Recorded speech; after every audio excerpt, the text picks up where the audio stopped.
This is an interview of Leonard Alexander Forbes.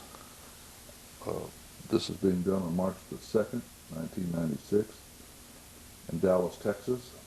He's being interviewed by Dr. Vernon Williams of the Department of History, Abilene Christian University. Mr. Forbes, if you would, first of all, give us a little background on your family, where you grew up, who your parents were, that kind of thing.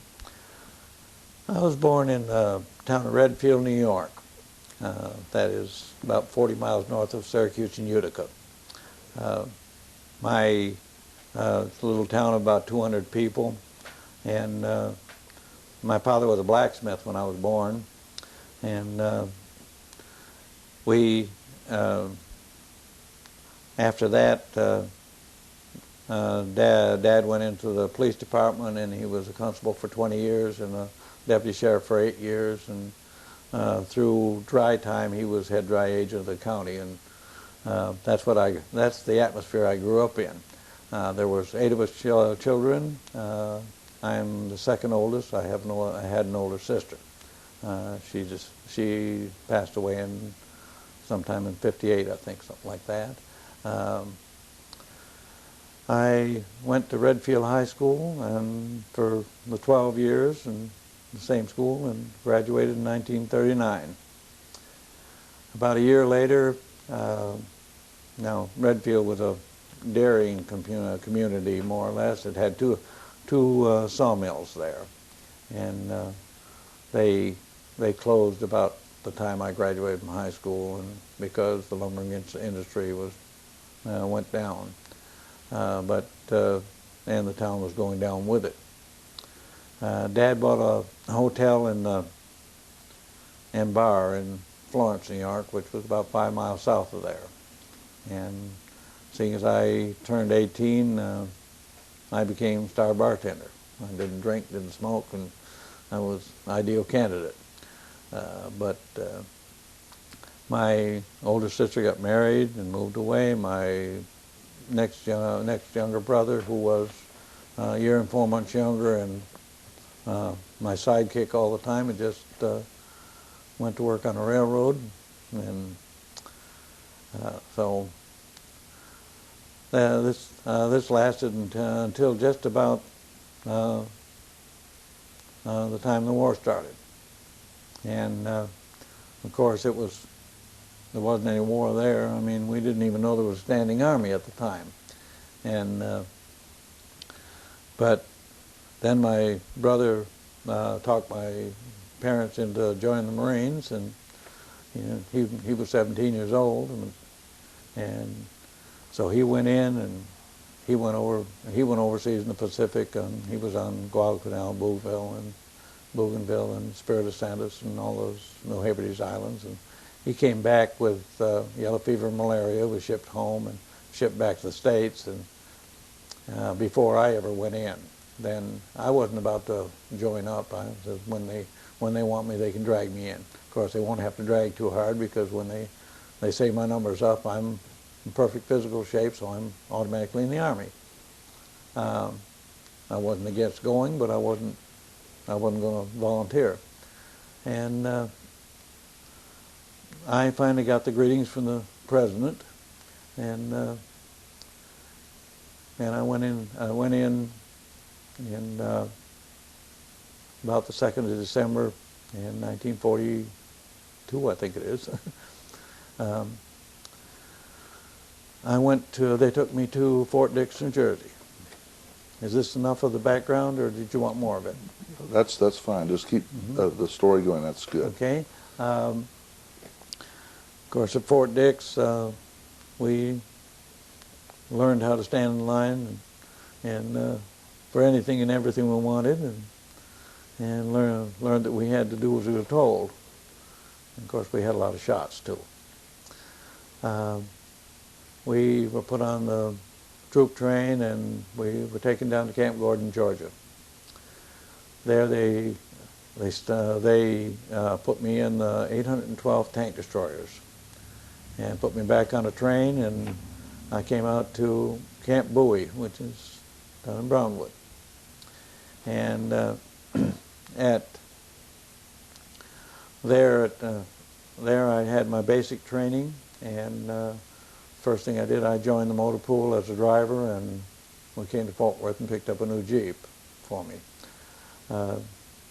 I became well, I was well trained there, and then we went to North Camp Hood for our advanced training, and there I became the captain's driver on the Jeep. And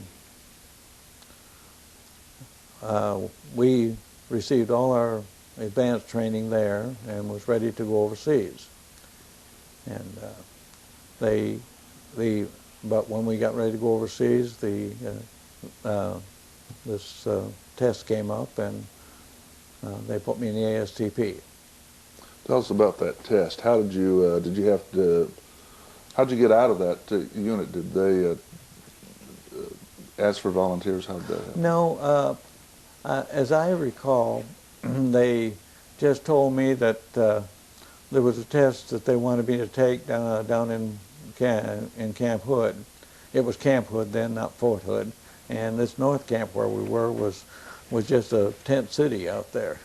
But we didn't know what the test was or anything else, but they said the qualifications for it had been that you had to have 135 IQ or more. And of course, that was, I realized then that was some of the battery of tests that I had taken at Fort Dix. I mean, was one of generated that IQ rating. And they said mine was 143 or something. And so we went in, took those tests, and took about 3 hours, I think. And I was told that I was just one of the few in the division that passed it, and that we were going to be sent to college. And that's about all they told us there. And so I was sent, when I went down to Texas A&M from there. Texas A&M was called a star unit, which was, I didn't know what star meant, but I forget now. And it was sort of a reputable, anyway, it was for the ASTP. And there they categorized you as to, and more or less where you were from, I think, originally to put you as far away from home as possible so you wouldn't, so you wouldn't be going home all the time, and to get rid of homesickness. That was the Army's way. And they sent me, after about 5 days there, they sent me to Las Cruces, New Mexico, to Texas, New Mexico, Texas, A&MA. And there we found out that we were to be basic engineers in the college, and take the regular basic engineering courses as regular students. And of course, we were still in the Army, and but the first thing they did was break everybody back to buck private, no matter what rank they had. And some of them were even first sergeants and sergeant majors. I mean, so they lost a lot of money every month. But I was only a PFC, so it didn't bother me. But then we had a cadet status, and the only rank we would ever wear while we were there would be a cadet rating. We had 3 companies. Each one of them had a regular Army lieutenant as at their head, and there was a major that had the overall status out there, battalion. And other than that lieutenant didn't really run the company. It was run by cadet captains and cadet lieutenants, and so forth. We marched everywhere we went. We stood reveille in all the other formations. We marched to our meals, and we marched to our classes. And now, when you became a captain, you were exempt from formation, and you didn't have to stand those formations or march while you were in that rank. If you became a cadet lieutenant colonel, then you were exempt from there on out. And they changed every so many weeks. I think every 9 weeks. I think we changed officers. After 2 full semesters there, of course, it was coeducational, and of course we did our best to keep the co-eds happy, you know, and did our bit. And they had all kinds of things for us, dances and what have you. I mean, and we marched in parades for all their saints' days and everything else that was going on in the town. What about the physical environment? Could you describe the barracks arrangement Okay, now, in the we context were- of the rest of the college, where the co-eds are, the rest of the college students and that kind of thing? Okay, the co-eds had the big co-ed dorm. We were in 3 other dorms. There was 2 of them that were right up in the center of the college, but the one we were in was about halfway out to Mesilla Park, which was where the railroad was, and maybe about a mile out that way, or a half mile, and it was called McPhee Hall, and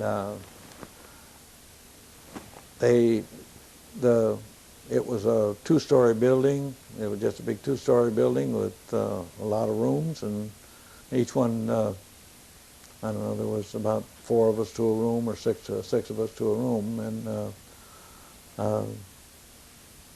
there was just an office down on the lower floor. Other than that, I can't tell you much about it. I mean, the only thing that I remember was that we didn't care for there. It was summer, it was hot, 100 degrees, and there was no air conditioning those days in the rooms. And you tend to fall asleep in these classes, especially the ones you weren't too interested in, you know. And but we finished 2 complete semesters and was halfway or so through the 3rd semester when they sent us, dissolved it and sent us back to the service. In the meantime, anytime we weren't in class, we were still soldiers and under all their discipline, and we marched and had calisthenics and we did a bunch of skirmishing and so forth, and out in the desert there. We had hikes and so forth, just like we would have if we'd been in a camp somewhere. Now, they did issue us Class A passes, and any time that they said that we were off duty, we were free to go to town anytime we wanted to, or something like that. But as long as we showed up for the formations and for our classes, and kept our marks up. If we were failing, the Class A passes were taken away until we did bring our marks back up. Anything done to wash you out of the program? No, there wasn't anything that would wash us out of the program that I know of, unless it was something that would put you in the guardhouse, you know. No, I don't recall much else about it, except that the dean there was, his name was Jett, J-E-T-T, and he took the boys under his wing. He was their advisor, and after we left there, he kept up as well as possible with all of us, and he wrote newsletters afterwards about all the information on everybody that came to him, who got killed in action, or where their home was, and things like that. Quite a lot of information he kept, and I have a couple of them left now, and that I would be glad to share with you too. Any other professors that you remember? I don't remember any of the other ones. Main reason I remember Dad Jet was the fact that he did right afterwards, and also that I dated his daughter all the time. You know, that tends to stick in your mind, you know. And but no, the other ones are not even figures in memory, you know. I mean, no, Dad Jet did keep up with us. He wrote to us and had us write to him even after the war was over. And When was the last contact you had with him? I don't recall really. It was a long time ago. I mean, but I'm sure he's deceased now because he was an elderly man at the time, for that matter. What was the daughter's first name? Do you remember her? Yeah, If we were trying Anita. to track Anita, Mm-hmm. Anita Jet, that would have been her maiden name. You remember anything about the formation that was called to inform you that the program was being canceled? Anything about that? No, I don't. All I know is that I don't even remember the announcement, for that matter. No. I think Ken Bradstreet mentioned that, I believe this is where he was, that they had called a formation and the officer made some brash statement about the person next to you on either side, so many months down the road, 2 of the 3 of you would be dead. It made a very strong impression. You don't remember that at all? No, I don't remember hearing anything like that at all from our officers at all. That may have been someplace else, no, not where I was. And they did give us final examinations on the semester we were in, and they said anybody that passed an examination in any course would get full credit for that course. And of course, I think I got mostly F's on them. But Did you use the credits from that experience, the ones you did get later on, transfer them in for a degree or anything? oh yes, yes. I still have my transcripts, and I did get credit for those when now later after the war I went to Syracuse University, and they said, well, we can only give you I don't know 12, 14 hours out of this, you know, or something like that. I don't know what it was, you know, what they told me, but anyway, it was about half of what the actual credit was there. They said because it's been so many years since you've been there that we know you haven't retained that much of it, you know, and I could understand it, but the credits did transfer, yes. Tell me about packing up and going to the 12th Armored Division. Wasn't much to do. I mean, they just said, "Let's go. We're going to move out." Is all. And you had all your worldly belongings with you anyway. I mean, right there, and it was just like any other time. If you were going to go on bivouac or anything, I mean, you took most of your stuff with you, and you took just a little more this time because you took all your uniforms and stuff. Yes. Well, there was a number of men there that didn't go to the 12th. How did you find out about your assignment to the 12th in Barclay? When I arrived in at Barclay, we were never told where we were going, never told where or anything. We were told, all right, this is the end of this. You're being transferred back to the troops, and we were marched down, put on the train, and until you arrived there, you never knew where you were going. When we got off the train in Abilene, they told us where we were, and that was all there was to it. And they didn't tell us what we were in then.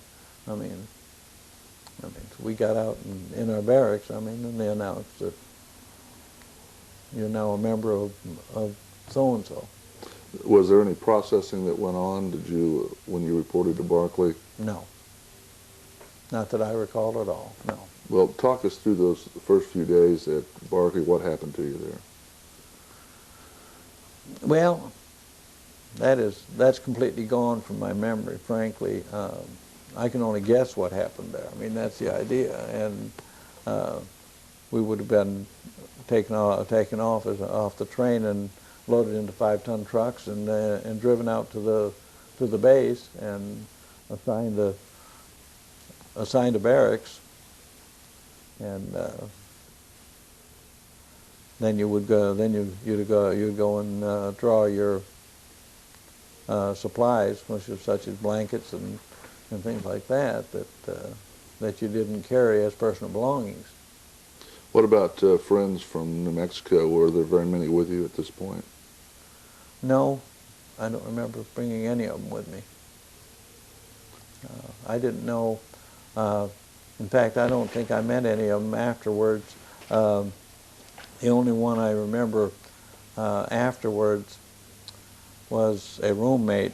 His name was Dennis Patrick Finnegan, and his dad was an Irish cop in San Francisco, and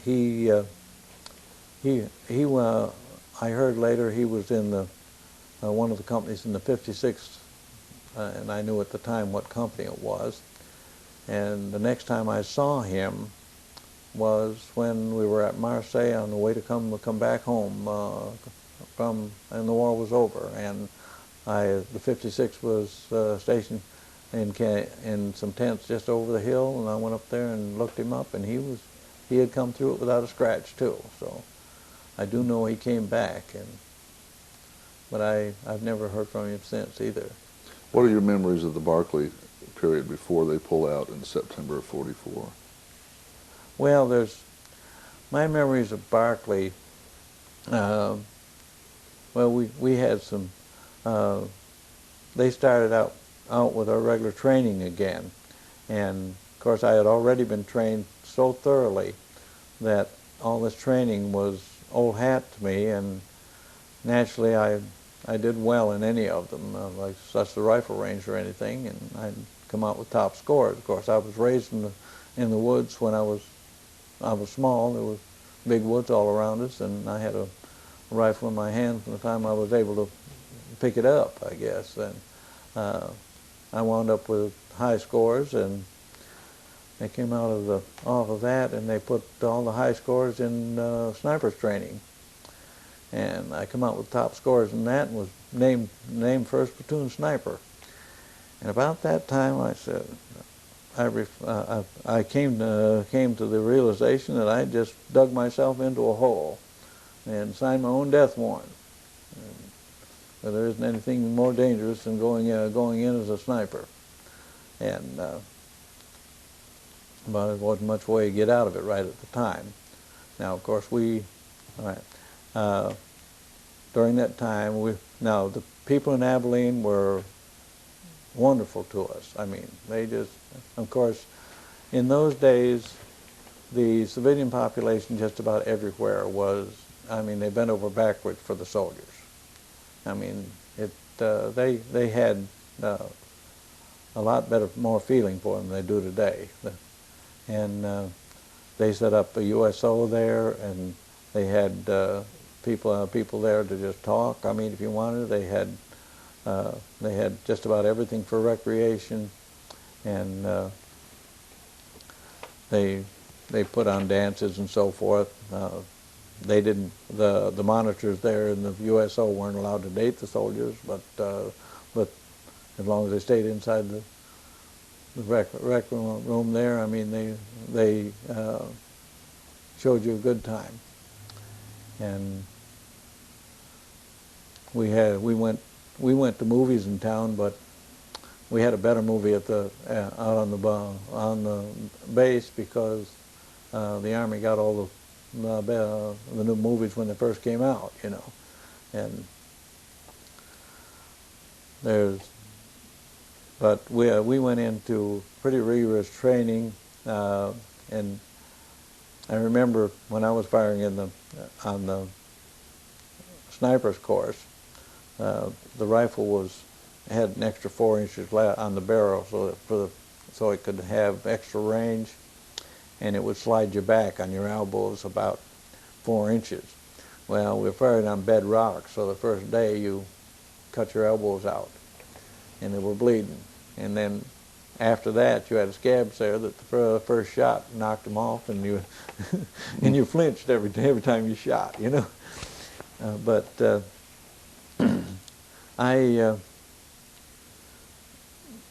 I trained on everything there, every gun we had and everything else.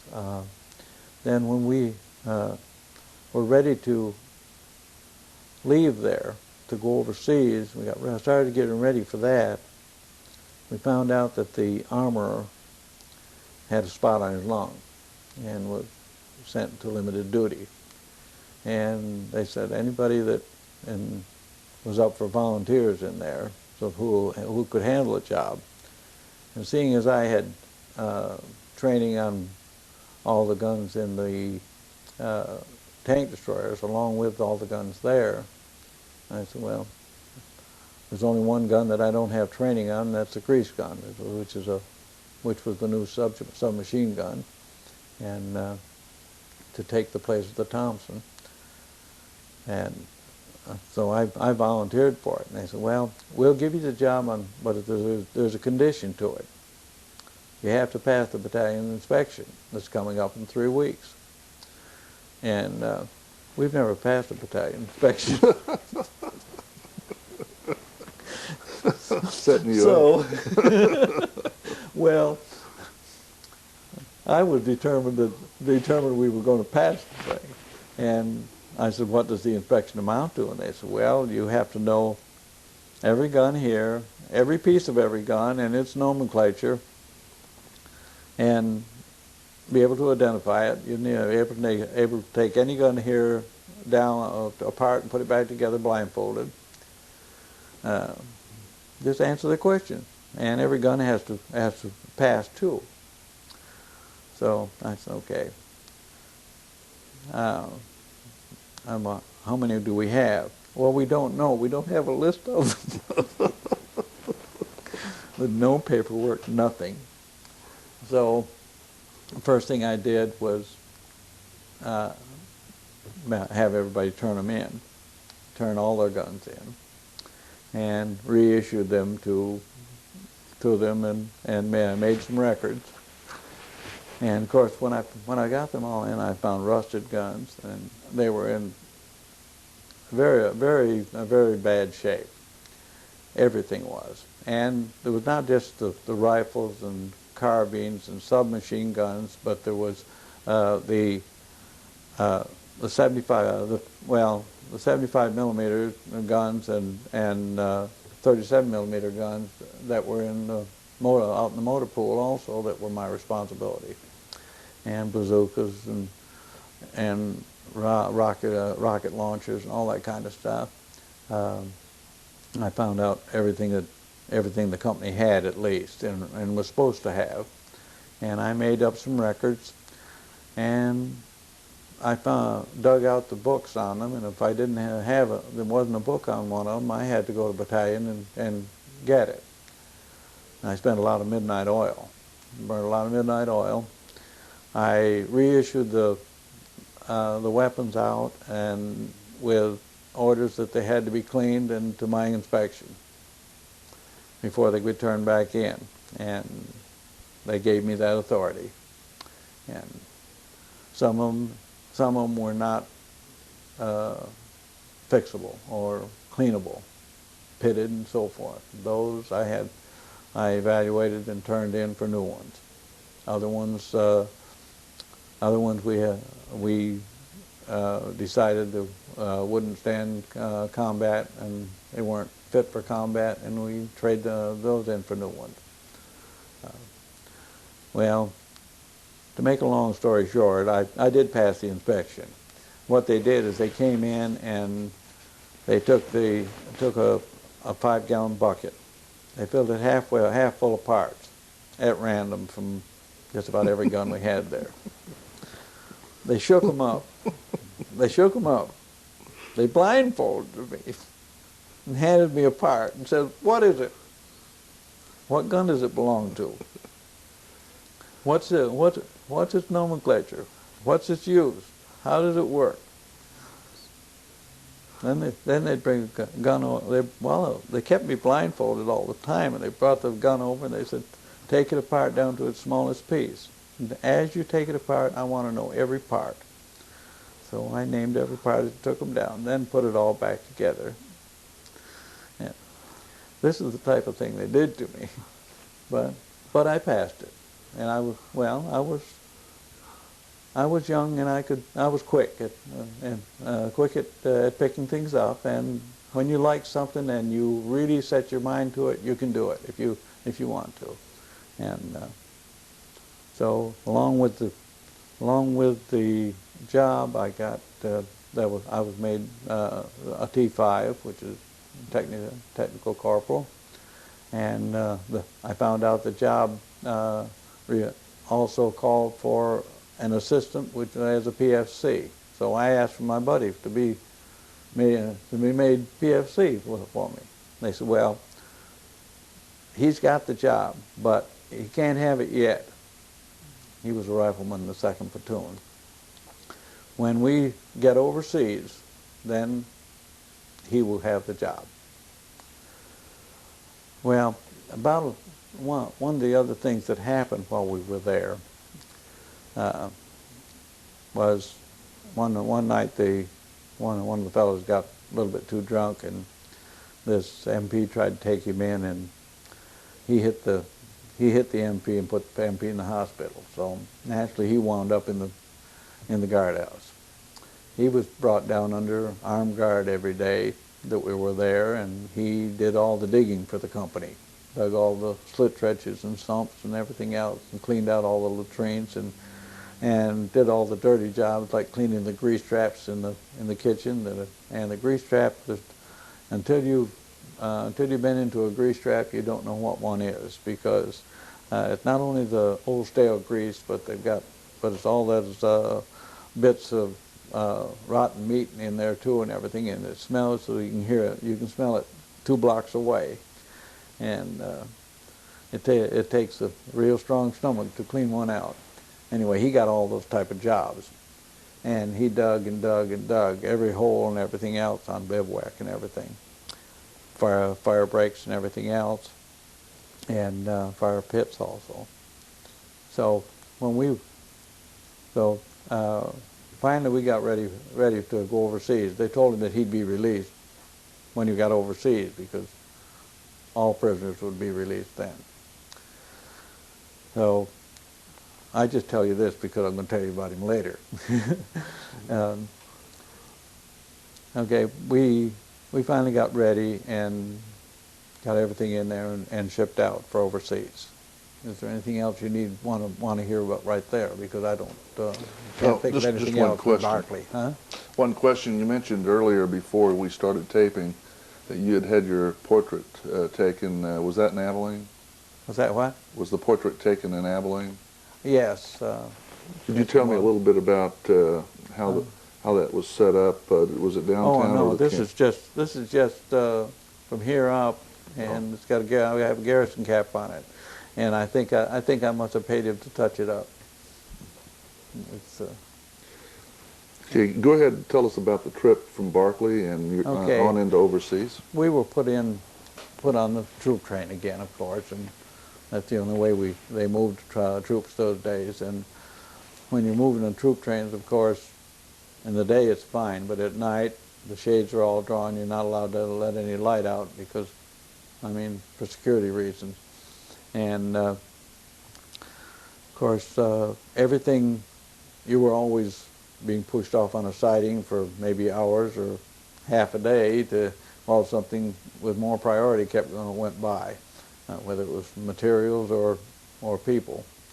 But we finally arrived at Camp Shanks, New York. And Camp Shanks was about 5 miles north of New York City on the west side of the Hudson River. The train went right into the middle of the camp. We disembarked right in the camp. And I realized that I had 2 sisters just 5 miles from me down there in New York City in an apartment right on the bank of the Hudson on Riverside Drive. So along with a bunch of other ones, without permission, we went down the railroad tracks that night as soon as it got dark and into New York. Walked into New York, and I surprised my sisters and spent 2, 3, 4 hours with them.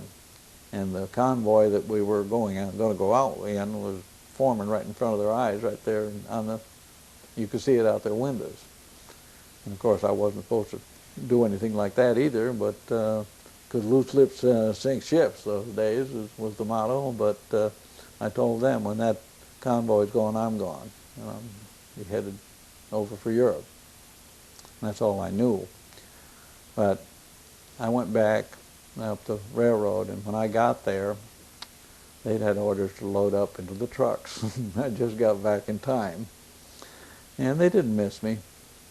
But we were loaded back up in 5 tons and taken down to Lower Manhattan. We got out of the 5 tons and got onto walked onto the Staten Island ferry. Staten Island ferry took us across to Staten Island, and they had a big Quonset building over there that was just like a big hangar, nothing in it, and set up maybe some tables or something with somebody sitting there, but I don't remember whether there was or not.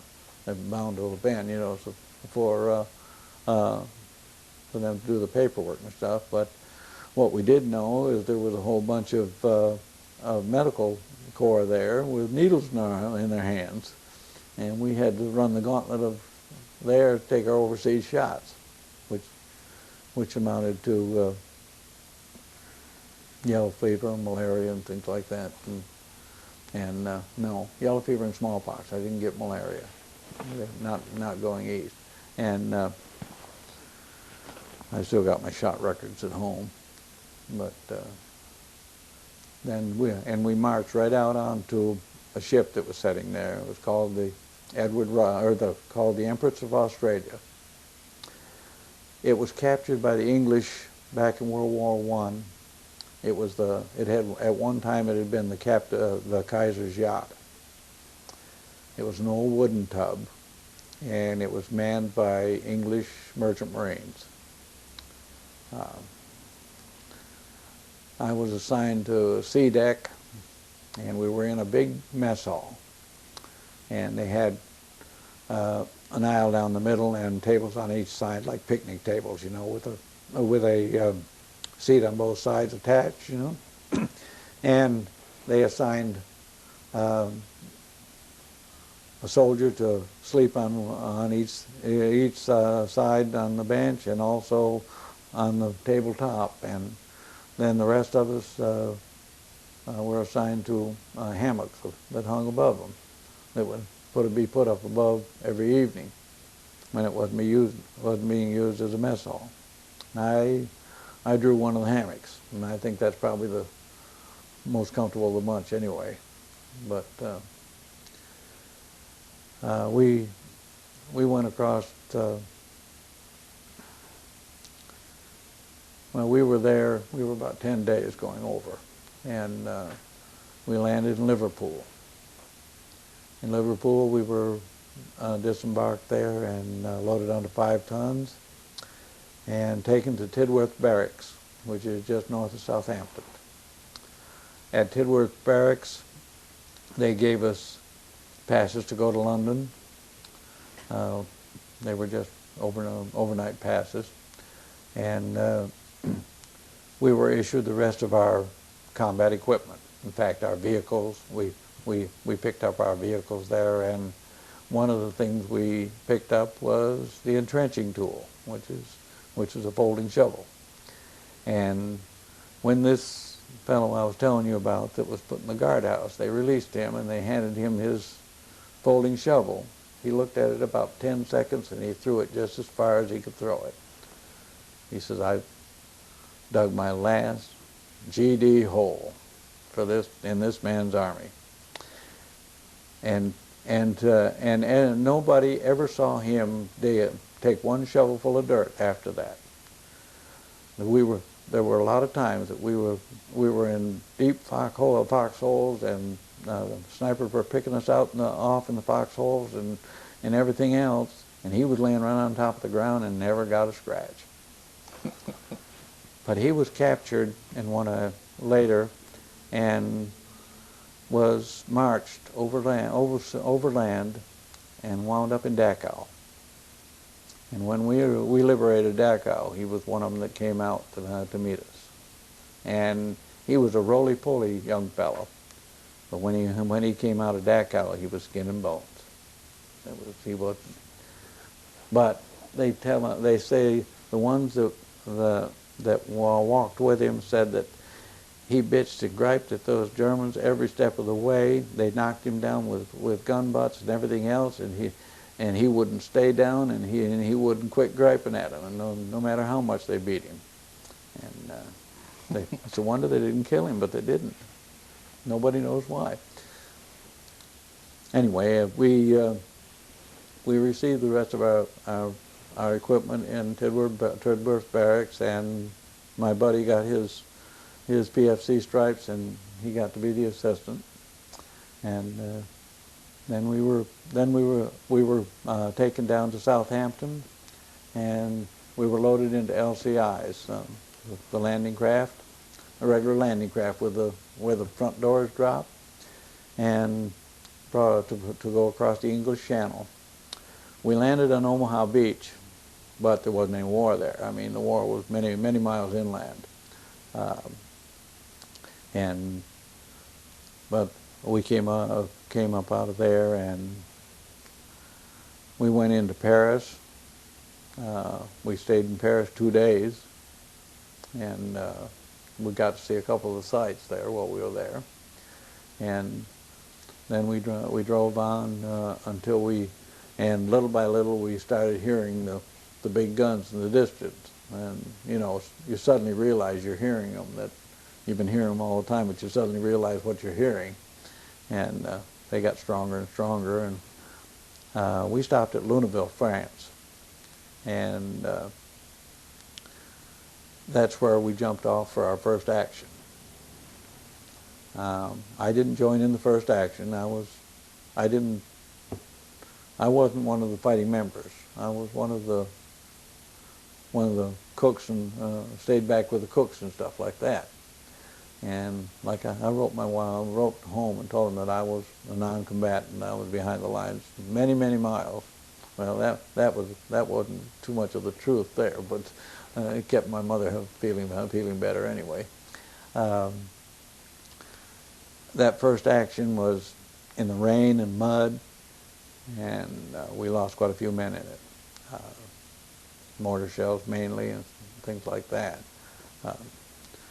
I don't remember too much there, except that they were coming back and telling me that the tanks going up through made deep tracks in the mud, and that was the only protection they had, is to lay in one of those.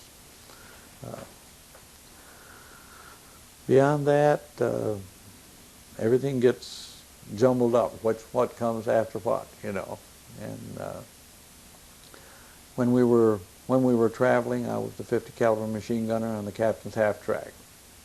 When we were in column, there was a tank and a half track, and then a tank, and then another half track. We alternated. And there was one tank that was in the lead, and the one that was in the lead from ours belonged to the 43rd. And 43rd Tank Battalion, and we were always the second vehicle in line. And we were spearheading. We were usually 5 or 10 miles in front of everybody. We had 2 columns, one on each side of us, that were doing the same thing, spearheading out there with us. And we would go through a town, we'd come to a little town, and the lead tank would fire an incendiary shell into the first house. And that usually set everything off. Either all the white flags broke out or all hell broke loose. And we'd go into town and we'd stop in there, and all of our machine guns were trained on the church steeple, because that's where the snipers usually liked to stay, because that was the highest vantage point in town, and they did a good job from there. We lost quite a few of them that way.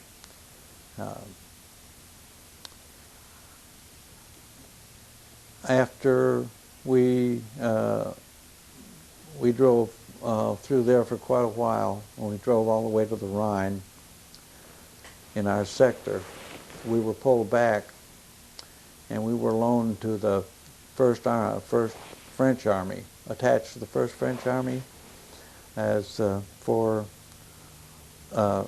eliminate what they called the Colmar Pocket. The Colmar Pocket was the piece of Alsace-Lorraine there that, from where the German border becomes, the German-French border becomes the Rhine, all the way south to Switzerland. And the Germans had blown all the bridges across the Rhine so that we couldn't get over there. And they had also, they didn't think fast enough because they also trapped themselves, so they couldn't get across either. And there was a lot of, there were a lot of them down there in Alsace, and that was the only part of French territory that was still in German hands. And they wanted, they loaned us to the French Army so we could help eliminate that pocket. Colmar was the biggest town in the biggest city in the pocket. Therefore, it was called the Colmar Pocket. We drove through, and we had one of our bloodiest battles in all 12th Armored history at Herlesheim.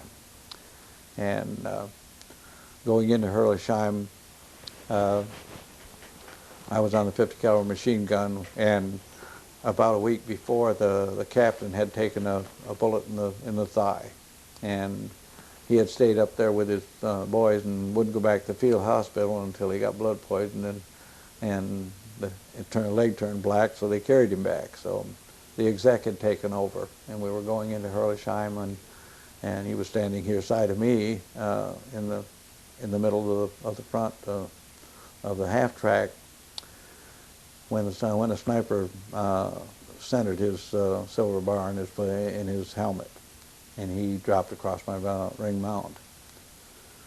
And all I could do at the time was just push him off and open up that machine gun onto that apple orchard.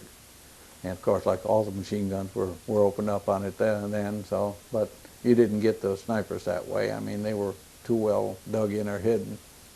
But afterwards, it shook me up so much that afterwards only, that I realized that I was slipping and sliding around in a pool of blood down there on that metal of the half track, and that it was a sniper's choice whether he took him or me, whether the machine gunner or the officer, but they were shooting at bars. And of course, I was all covered with blood also, but because when you get a head wound, I mean it's like a chicken with his head cut off. They don't lay still. I mean, they just don't drop still. I mean, that's very demoralizing. Well, we moved in and took Colmar after we took Herlesheim, and we met just outside of Herlesheim, south of there. We met the French Moroccan troops coming up from the south, and we had completely enclosed in a very, very small pocket the rest of the Germans, and they surrendered as fast as they could. I mean, they were coming back in droves, and when they'd come back with their hands up and everything in big long lines, we just motioned them to the rear because we didn't have time for them. And sometimes we went off and searched them for weapons to make sure they didn't have any weapons, but most of the time we didn't. We just motioned to the rear, let somebody else back there take care of them because they were more or less harmless, And after we finished there, they had a big doings in Colmar, and we were pulled back up and brought back up to the line, and we hit one or two more battles on the south edge of the Bulge there. What was the Battle of Bulge? But then they had us paint off all our markings off our tracks, half-tracks and vehicles, and along with that, inspect all our everything we had, make sure there wasn't anything that said who we were or where we were from, other than our dog tags. And then we drove north to Trier in Luxembourg, and we were one of 4 armored divisions that was loaned to Patton and called the mystery divisions. We were known as mystery divisions. He also had 3 mystery divisions that were loaned to him from the First Army, which was in the Belgium area up in the north. I was in General Patch's area, by the way, on the south edge of the line, and Patton had the Third Army in the middle. What they did is they wanted Patton, who was our Mr. Armour, to be known have the I guess significance or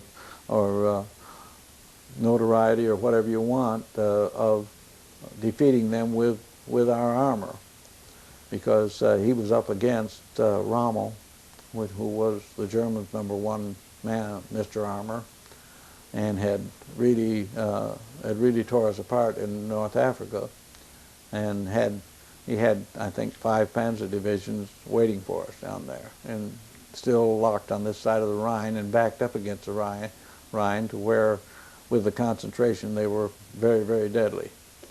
And so he took this the biggest armored force that was ever put together, and we just jumped off from Trier, and we jumped right onto the German autobahns. That's where our interstates come from today, because we didn't have any in those days. The autobahns were a pair of 3-lane roads, side by side, one way, and all along, and this was all through mountains and wooded territory between there and the Rhine, and they had places cleared about 40 to 50 feet wide and about 100 feet deep, and in those they had a plane backed into every one of them. Fighters, bombers, any kind. They were using the autobahns for their landing strips, and it was ingenious. And we'd go along, and we'd machine gun all the planes and disable them. But and we caught some of them at airports also, and some of them starting to take off, and some of them that did get in the air didn't go very far. We wound up at Schweinfurt, which was the first real big city down there. And then between Schweinfurt and Mannheim, which was right on the Rhine, there's a big, wide open plain that was a couple of miles wide. It was just flat. And the road across was a raised road. Looking back, I think that maybe that was a floodplain from the Rhine or something, the reason they had that raised like that. But we went across on that raised road to Mannheim, and when the lead tank came up against a roadblock. Just the minute it stopped, a tracer went across our radiator, and the captain yelled, "Anti-tank gun!" He pointed over to the left. Well, I looked over there, and I saw the anti-tank gun, but I didn't know there was 2 of them, and I was seeing one, and he was seeing another one. But I swung my .50 caliber and was bouncing tracers off the shield of that .50 caliber machine gun, and that effectively buttoned him up where he couldn't fire anymore at us. But that's about the time the second one shot right across our radiator, and I knew where the next shot was going to come if he had our range that close, and I went over the side. Well, the captain weighed about 240, and he was standing here, and I don't know how, but I landed on top of him. He was down. He'd already been down. He was already down there. He and my buddy was already down there. But we just hit, and we jumped about 10 feet into a big bomb crater. There was a lot of bomb craters out there. I suppose that's where our planes had been trying to bomb the Mannheim factories and had pockmarked that field, you know. And about that time, the next shot came, went right through both our saddle tanks, and the track went up in flames, and everybody else on the track, I mean, did get out. But so the captain said, I had my P-38 under my arm. I had cleared a house earlier, and I had won the battle of reflexes, and he didn't need it anymore. Anyway, I had put it under my arm, and that was the only weapon I had left. The captain had his .45 on his hip, and that was the only weapons we had. So the captain said, "Well, I'm bigger than you are, and you've got a weapon. You go first." Well, about 40, 50 feet from there was an old World War I type trench, you know, that we didn't see any in this war because it wasn't fought on the ground like that. But I don't know why it was there. But we got into that. And the captain said, "You go ahead." And well, in there, all I had to worry about was booby traps, or there were 90-degree angles all over the place. You went just a little ways and it went 90-degree angles. I mean, what was around the next bend? But we went from there to the other end of it, and it was heading in the direction we needed to go, back towards Schweinfurt, and so we got to the other end of it without any incident. There wasn't anything in it. But then when I got to the end of it, about 40, 50 feet away was a foxhole, but there was a barbed wire fence just about 6 foot before you get to it. So I said, "Well, I'm going to go into that foxhole. Now there may be somebody in the foxhole, but you cover me, and I'll go to the foxhole. And when I get to the foxhole, there may be room for one person, maybe two. But when I get in it, then I'll turn and let you know whether one can come or two. I'll hold up one or two fingers." Well, I took a run and jumped over the fence, or between the wires, I don't know which. Anyway, I got into that foxhole, and it was only a single-man hole. So I turned around to hold up one finger, and about 10 feet behind me was both of them coming running. I didn't have any choice. I just jumped out and took off on a run. When I went through the fence, the sniper's bullets were kicking around there. But after we got out of the hole and we ran zigzag back towards Schweinfurt, we didn't see any of the shells anymore, so we were getting out of range evidently, but it was a long ways, and we were tiring pretty bad. But all along the edge of the big flat field, at the edge of the city, the companies were all lined up there, all people. I mean, 8 or 10 deep, watching us coming back, and we got to within about 100 yards of that. They came out and helped us in, but we got back without incident, and it was and the 36th Infantry Division moved up through us and took Mannheim for us. Then, of course, our artillery and stuff like that was in, but working on it. But a couple of days later, we crossed the Rhine on a pontoon bridge that our engineers put across there, just south of Worms. Over there, we were just south of where the Main comes into the Rhine, and Frankfurt was right there on the Rhine. And we took a little town, and just on the hill above the town was a woods up there, and that was between there and the city. So we went up into the woods, and we dug a hole, a slit trench for us to get into, And they were all laughing at us because after I dug the slit trench, I was taking these logs that were about 7 or 8 inches, 7 or 8 or 10 inches in circumference, cutting them up and laying them across the top of it, leaving just holes in both ends. But I had, as I said before, I had very extensive training, and I knew what to expect, and what the logs were for were air bursts, and that's just what we got. And that night they threw 88s in there, and when the 88s hit the trees and exploded, I mean, the shrapnel just killed tanker after tanker, and everybody, well, all the people, a lot of people in there, wounded them. The next morning, a bunch of tanks came up, and boy, we were rejoicing because we had some firepower now. And that was the wrong thing to do, because now that there were tanks in there, they threw 10 times as much at us because they had more incentive to.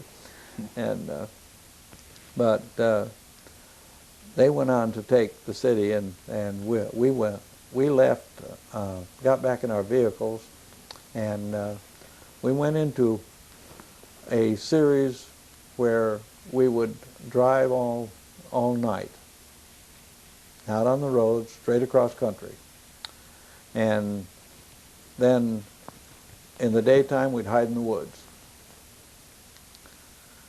And we didn't know where we were going. But this one morning, we, instead of going back into the woods and hiding, we pulled right up onto the Autobahn, and they opened up to about 40 miles an hour, and pulled right into Dinklesville, the city of Dinklesville, at 40 miles an hour, and took it without a shot, and then went right on through to Dillingen, which was on the Danube. And when our front tank came up to the bridge across the Danube, there was 8 500-pound aerial bombs wired to explode, and they machine gunned the 2 guys down as they were running for the plunger to hit it. So, and that was a famous thing that came out in the Stars and Stripes and everything, that the colonel radioed back that he had captured the bridge over the Danube, and it was blue.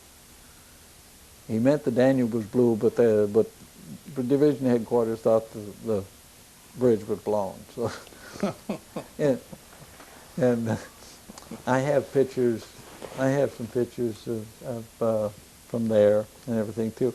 And what we did is we took our half track then and turned down a side street, and there was a German barracks there, and we pulled our half tracks in that German barracks right into the compound. And here all the Germans were out there in line, chow line, not a gun on them. And we swung all our machine guns over there on the line, and they'd look up at us and say something in German like, "What are you doing here? You're supposed to be 200 miles north of here." But the shots that cut those people down that were going for the plunger were the only shots fired. There was one Panzerfaust fired out of a cellar window at a tank, and it bounced off and didn't explode, but that was all there was. Wow. While we were there, my buddy had a P-38 also, pistol. And we were running a little short on ammunition because we'd been practicing around. And there was a vehicle, a truck, about 100 yards off the one side of the bridge. And over there's a grassy field out there, and when it was out on there, it would evidently been going out there when it got knocked out or had been left there, one or the other. And it was an ammunition truck. So my buddy and I walked out to it, and we found our pistol ammunition, and we filled our pockets and stuff. And about that time, my buddy says, he reached down into the tall grass, and he says, this is something odd. What's this? And he handed it to me, and I think I must have looked about the same shade as a sheet of white paper, so, because he said, "What's the matter?" And I said, "Well, what you've got is the trip off an S mine, and they're painted green. They're 2 inches long fingers, and there are 3 of them that curves outward. And the S mine is also was also called the Bouncing Betty. It was mounted, planted at ground level with a spring under it. And when you tripped it, you hit this and tripped it, you heard a click, and it jumped about 3 foot in the air and then exploded. It's a personnel mine." I said, "This field's probably full of them." I said, "The only thing we can do is hope that we step in our same tracks going back. I said, you stay at least 6 feet behind me and step in my tracks, and if you hear a click, you hit the ground, whether you step in, whether you did it or me." So it took us a couple of minutes. It took us about 3 or 4 minutes to get out there, but I think it took us over about 2 hours to get back. And of course, like I said, I was raised in the big woods, and I could track something on solid rock, for that matter. And so I did a pretty good job of stepping in my own tracks, coming out in that grass. But I wasn't sure enough to bet my life on it, you know. And when we got back to the road, I told the tanker there about it, and he took some white tape out of there that indicated a minefield, and put it across the side of the road on both sides. The next morning, the engineers came down with their mine detectors, went out there, and there was a mine, and every 4 foot in a diamond pattern in both those fields on both sides there. Whoa. We walked 100 yards out in that field and back, and got back. You can't tell me there wasn't a little bit of divine guidance there. You know, there wasn't any way you could have every 4 foot in a diamond pattern. I mean, I had this little angel sitting up here all the time, and I overworked him. You know? Yeah. But, I mean, this is, well, we left Dillingen a few days later and headed for Munich. Munich was our objective. Mm-hmm. Of course, right in almost direct line, maybe a couple miles off to one side, was Dachau. And that was, so I didn't go into Dachau itself. I went close enough to see it. But the rest of our group went into it. I saw the people coming out of it. And I don't, I'm not a bit jealous of the fact that I didn't get to go in it. But I didn't need to see it any more than I did. The people were skin and bones coming out. But before we got there, all the guards, when they were alerted we were coming, because we had people surrendering by the hundreds coming back then, you know, and it was almost, the war was almost over, and they shed their uniforms and mingled in with the crowds. All the guards did, and just took off because they didn't want to be recognized, because they knew their life wouldn't be worth much if they were. And then we went on down into Munich, but we took it without a shot. They just didn't want it blown up. We left Munich and came west because the 10th Armored had met us up above, and the 10th Armored had gone at Dillingen when they crossed also, and they went to the right and we went to the left. And but we were going down to the Brenner Pass, and all the roads converged little by little, you know, until they're into one. And we got to this down a ways down there and took a town, and they came in to the town also, and there was only one road south, and they were told to take the road south out of there, and for us to stay in reserve. Well, the road south out of there was in the Alps, and big high mountains on both sides, and all wooded slopes. And they also were very, very heavily covered with 88s on both those slopes too. And they waited till all the 10th Armored was in that big long pass, and they blew both ends of it, and it picked them off at leisure. It wiped them out completely. So we dodged another bullet. Then as soon as our engineers could clear the roads of vehicles and rock and so forth, I mean, we went through, and we went down into Oberau, Austria, and we were there on, it was April 30th, and we got news that our sector was completely cleared, that as far as we were concerned, the war was over. The only war at that time was left was Berlin itself, and that was completely surrounded at the time, and it fell 6 days later. And that's the end of that, and we were pulled back up to a little town called Adelsmansfelden, and there they checked everybody how many points they had. They had they figured the points on 1 point for every month you were in service, and one more point for every month you'd been overseas, 10 points for any medal you had, and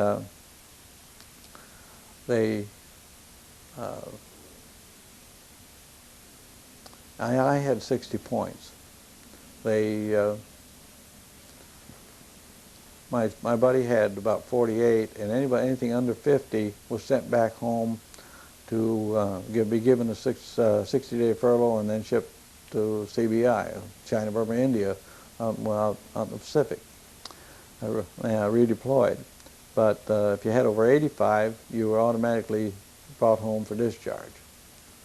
And I don't suppose I told you, though in all this, and I'm going about through here, how I got my Bronze Star, did I? No. I left out the most important part. See there? Okay, we had there was a canal that ran in a right angle across the front of a woods, and the Germans were in the woods very heavily fortified. It was near Rufach. I don't know where it fits in the picture right now. I mean, I do it home, on the maps. But our company was up on foot, and they were dug in on the dike on the canal. There was about a 4 or 5 foot dike on the canal, and on one leg of this right angle, on the leg to the right of us, the Rainbow Division, famous Rainbow Division, was dug in.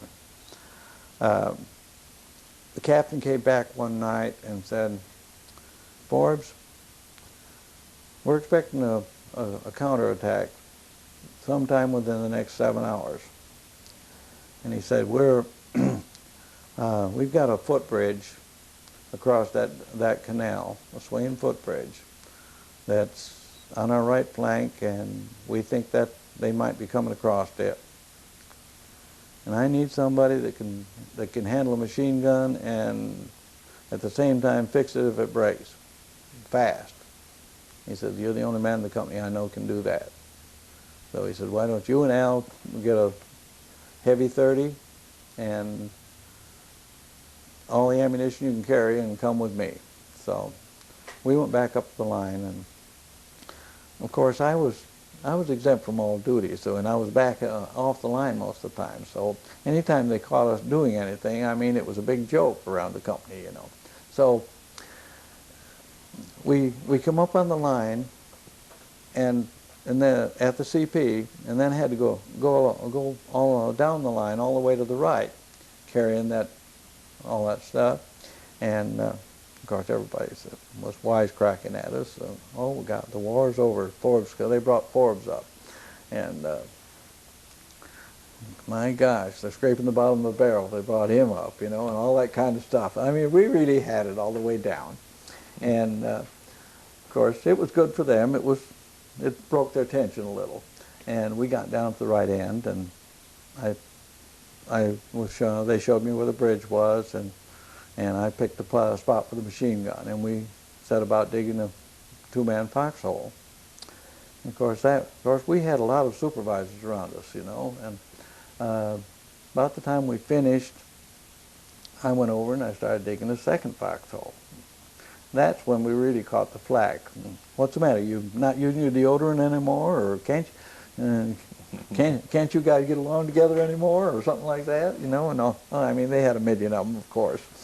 I dug 4 holes because like I said, I was well trained, and we set up the machine gun, and see, anybody that was there will tell you the German mortarmen can put a mortar shell in your hip pocket. You've heard the expression, I'm sure. And they could do it. And the idea of more than one foxhole is when they can see those tracers coming out. They're not dummies. And they throw them at that. And, of course, tracers aren't very good for at night to say how far away it is, so they have to feel for you a little bit. But when they feel for you and they hit you one side of you and then they hit the other side of you, you know the next one's going to come right where you are. So when you get bracketed, you get the heck out of there. And that's what the other holes were for. Well, the Germans started, the lieutenant said, I'll go down at the end of the bridge because tonight when it gets dark you won't be able to see that bridge. And I'll let you know when they start coming across. Well, we didn't really need that because we had a clear sky and a big full moon, and it was just all in silhouette for me. And when they started coming across about 3 o'clock in the morning, and it reminded me of one of these old cowboy and Indian movies with the Indians marching across the top of the cliff, you know. Mm-hmm. And I waited till they got clear to this end.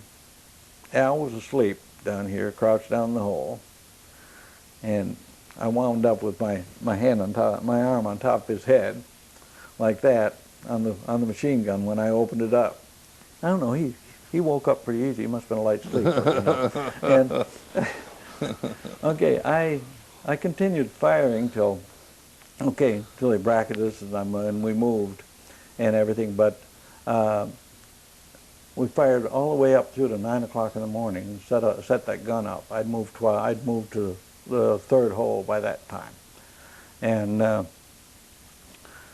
but the gun had boiled all the water out of it. It has a 1-gallon water jacket, and then there's a water can that was about another gallon that was hooked to it with a hose, and it boiled all that out. And it was starting to misfire a little bit because of the heat, and I was afraid one of them was going to backfire into my face because going into that hot chamber. So I dumped it over into the canal. And about that time, halfway between me and the bridge, there were tanks coming up, our tanks. And one of our tanks, just the minute he stopped, an 88 hit him right in the front end, set him on fire. Well, the lieutenant jumped off the top and went into the tag alders or brush there. There was a little stream coming down into the canal right there, and there was a brush all along it. And another guy came out of there, and just before he could jump, second 88 went right through his upper leg, and he hit the ground pretty hard. Then there was a third one came out and just fell over onto the back of the tank. Well, I said, well, I'm going to see if I can help that guy, and I started crawling over that way, and Al says, well, don't do anything foolish. And I said, well, you know me, I'm not going to do anything foolish. And I got about halfway over there, and the guy they were trying to machine gun him on the ground, and the machine gun spotted me, and he started it started coming over towards me, you see, and I thought, oh, that's enough for me. And I started turning around, and about that time he raised up and looked at me, and with that pleading look in his eyes that you see in the eyes of a hurt animal, you know. And about then you couldn't have pulled me back with a team of horses, you know. And so I went on over there, and I took his belt off and strapped his ankles together so that he'd be able to help me pull himself, because otherwise the weight of that leg, I mean, that sore leg would kill all his strength, you know.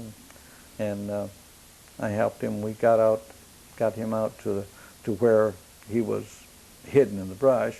I went back and pulled the one off the top of the tank and brought him, but he was a dead weight. He was out, and but he was still alive. So I dragged him back to where I had that one, and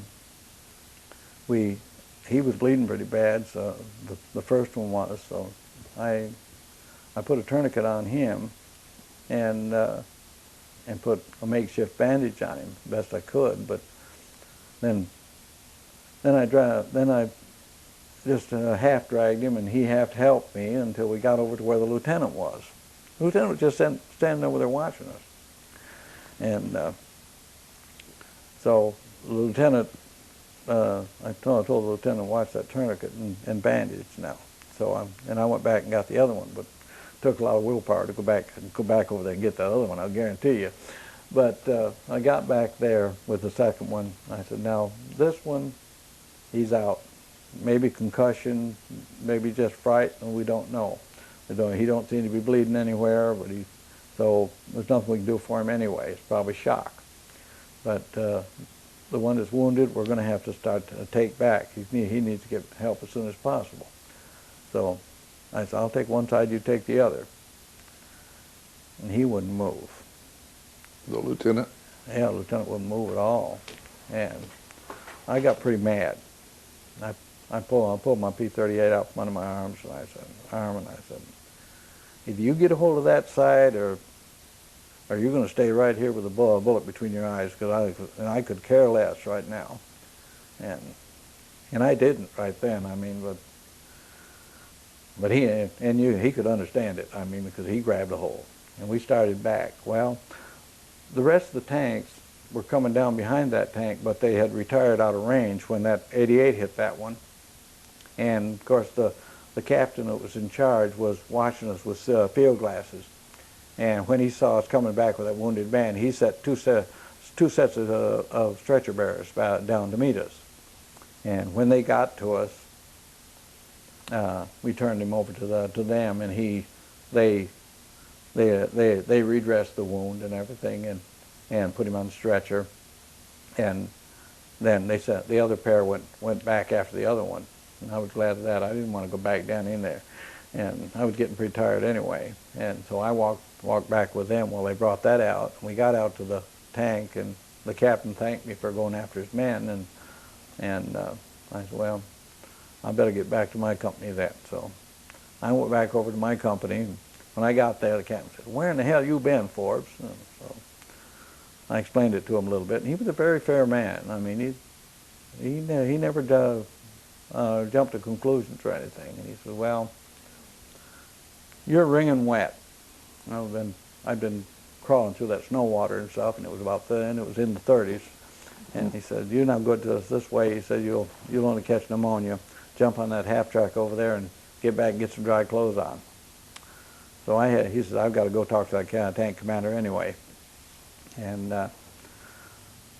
so I jumped on the half track, and about the time we were pulling out, my buddy came running up. Where are you going? I said, don't ask foolish questions. Jump on here. So we went back. Well, we didn't know it at the time, but about the time that 88 hit, the Rainbow Division had just taken off and didn't tell us that they had withdrawn. And of course, the Germans all came across the canal there, in their place, and they came up right up around the end, and they were in the process of lining up all along that creek that was coming down that I had gone back up with, and so we got back to town. About the time we got back to town, they sprung their trap, and the company had to run across that open field to get out of there. And I think there was something like 38% got back out of that about our company, and I dodged another bullet. Well, they put us into a German barracks, an old German barracks, and there was no furniture, just wood floors. And we needed something better than that because we were tired and we needed a rest. And we needed a little bit of a morale builder anyway.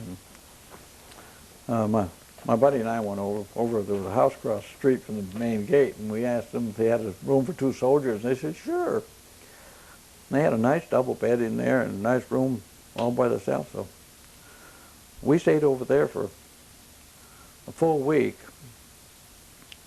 I mean, of course, I told the sergeant where I was going to be. He couldn't give me permission, but he wouldn't say anything about it, you know. And one night about 3 o'clock in the morning, he said, Forbes, Captain wants you and Al to report to him immediately. Well, no doubt in my mind what he wanted, you know. And I walked in, I saluted and said, Corporal Forbes reporting, sir. And he said, Corporal Forbes, where are you sleeping? That's across from the main gate, sir. And he said, Private Forbes, you will report to Sergeant Moore at 8 o'clock tomorrow morning with a pick in one hand and a shovel in the other, and dig a 6 by 6 by 6 out there in front of there. So of course Al got the same punishment. Of course he only got broke from PFC back, of course. But anyway, we were pretty sleepy in the morning because we hadn't got much sleep. But he said, and I would recommend highly that you change your place of residence to the barracks. And so we came down there and we were digging that 6 by 6 by 6, but it was a circular driveway in front of there, and tanks and trucks and cars and everything else would run over that. It was packed, I mean, like concrete. And of course, we had a good time digging it. We had the whole company there for company, you know, and it was going pretty fast. When well, we was eating our lunch, and his runner came, the captain's runner came and says, Captain said to report to you, report to him. And Al says, me too? And he said, no, just land. So I went in and reported, and he said, you got 30 minutes to be back here and get a bath and be back here in your Class A uniform. So I went and got dressed up in my Class A uniform, came back, and we jumped in. We got in his Jeep and went down to battalion headquarters, and they put me with a group of soldiers there, and they lined us up out there, and they had General Patch was there. They were going to march and review for him, but the group we were with were all citations, and they called us up one by one, and General Patch pinned our medal on us and shook our hand. So I thought it was some kind of a record to be broke from corporal to private at 3 o'clock in the morning and decorated in the afternoon, you know. Well, it went along about 2 days, and my captain called me in again. I went in and he said, Forbes, you know that we lost all of our key personnel in this last combat, don't you? And I said, yeah. He said, well, how would you like to take over the 1st platoon with a battlefield commission? And I said, well, to tell the truth, I'd like to stay right where I am, doing what I am. And he kind of laughed, and he said, you know, he said, I could have told you were going to say that. He said, and he said, that's the wisest thing that I've heard you say, or anybody else say lately. He said, no. And I said, now if you order me to take it, I'll take it.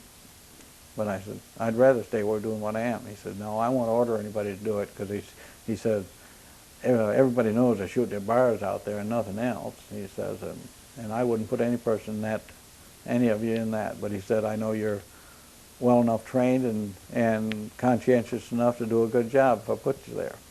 So he put this, I said, no, I'll stay where I am. So he put somebody else on it, and 2 days later, they went out, and this fellow that got the second lieutenant's job, I mean, for the first platoon, when it was leading them across this big, deep ravine. There was a bridge across it. He was halfway across, and they had lowered a 20 millimeter and about 3 foot above the ground, and they cut him right in half and hit him right in the stomach with it.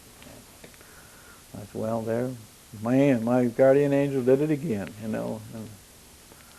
But I got my Bronze Star, and that gave me 10 more points, say, over there for Army of Occupation.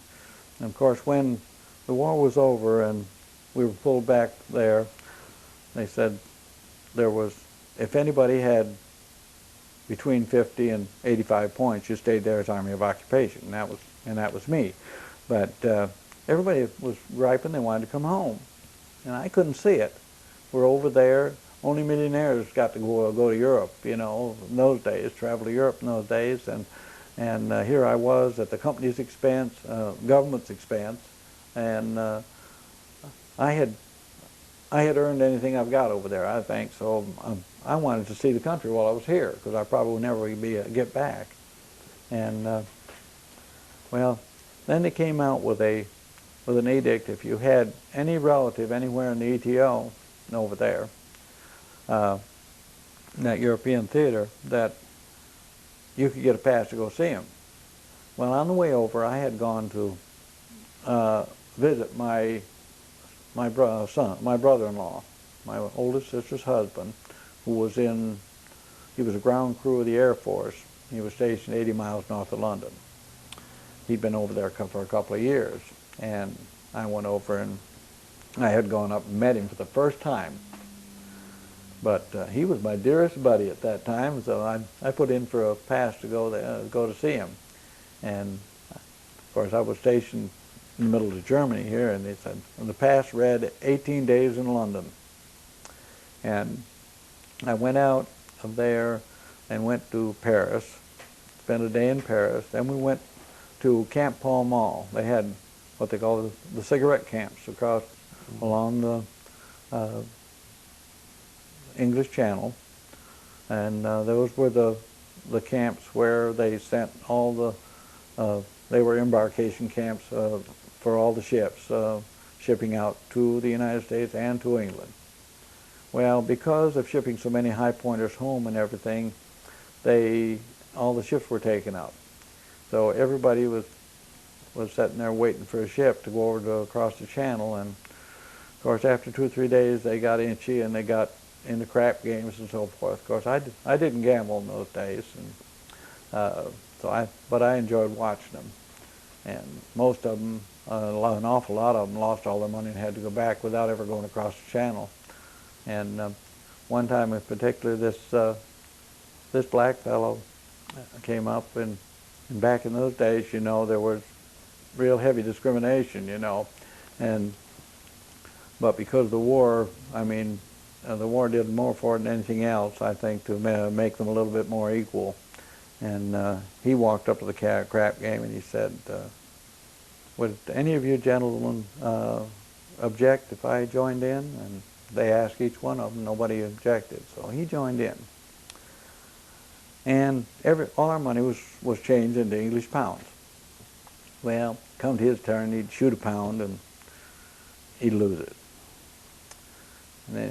Or maybe he'd make it, and he'd leave them both there, and and then he'd lose it. He'd say, if I ever make that second pound, you boys look out. Well, I went to bed about 2 o'clock. He said, and next morning I met him down there, and he said, well, I made that second pound about 4 o'clock. He says, would you do me a favor and walk to town with me? And I said, well, sure. So I walked into town with him, and he went to the post office and he sent home 21 $100 money orders. He said, that's $2,000 they're not going to get back. He said, I've got another 900. He says that that I'll let them try to get back. He says, but I won't have to worry about my furlough money anyway. And he had cleaned them out the night before. Hmm. And we went over to England, and I went up and I told him, I met my brother-in-law there, and I said, well, now look, as long as I'm here, you're not my brother-in-law. I said, I know very well that you've been over here 2 years, and then you know where all the good times are. And I said, you're going to have to show them to me. So, now I spent 25 days there, and when I told him about the waiting so long, it was 13 days we were at the city rec camp.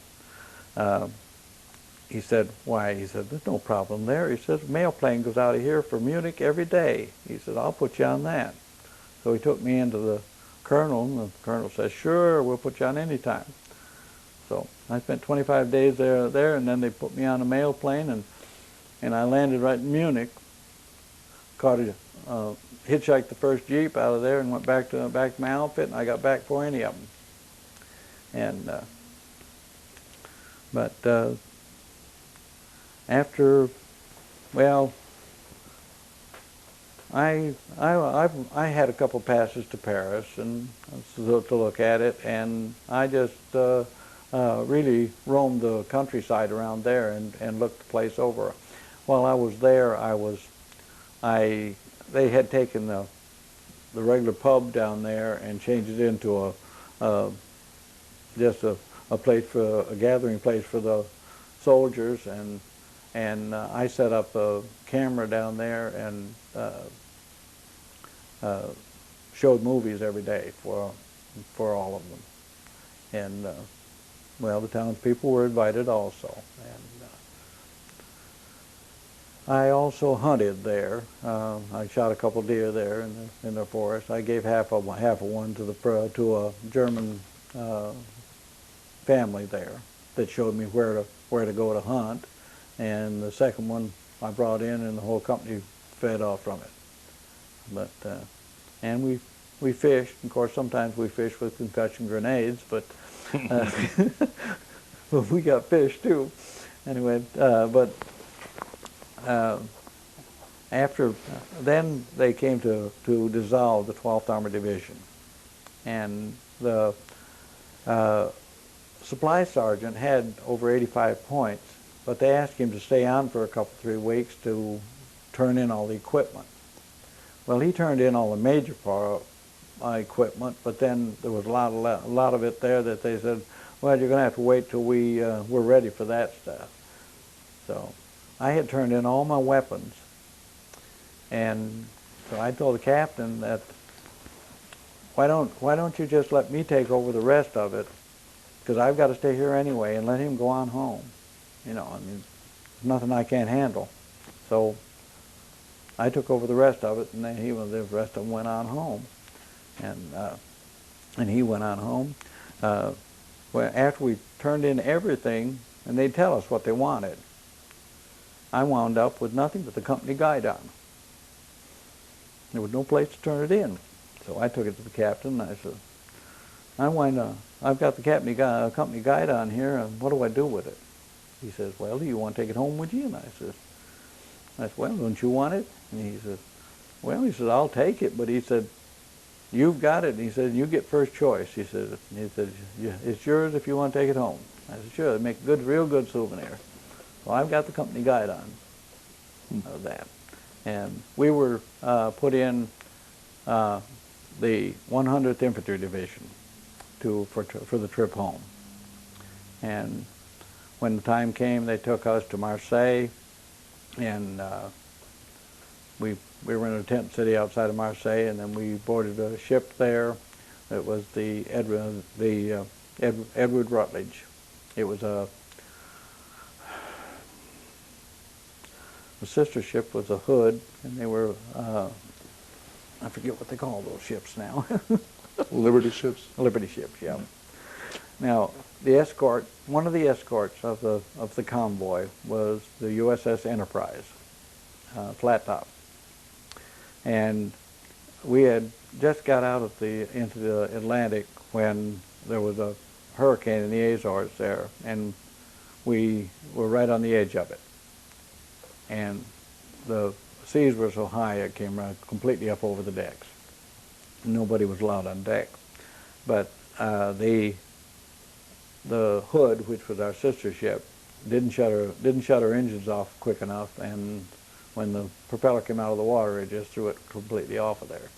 So the Enterprise had to take her in tow, and they took a lot of their people off and put them on the. We're going to have to stop. We lost that light. So go ahead and just tell us real quickly. Sum up what they took. All the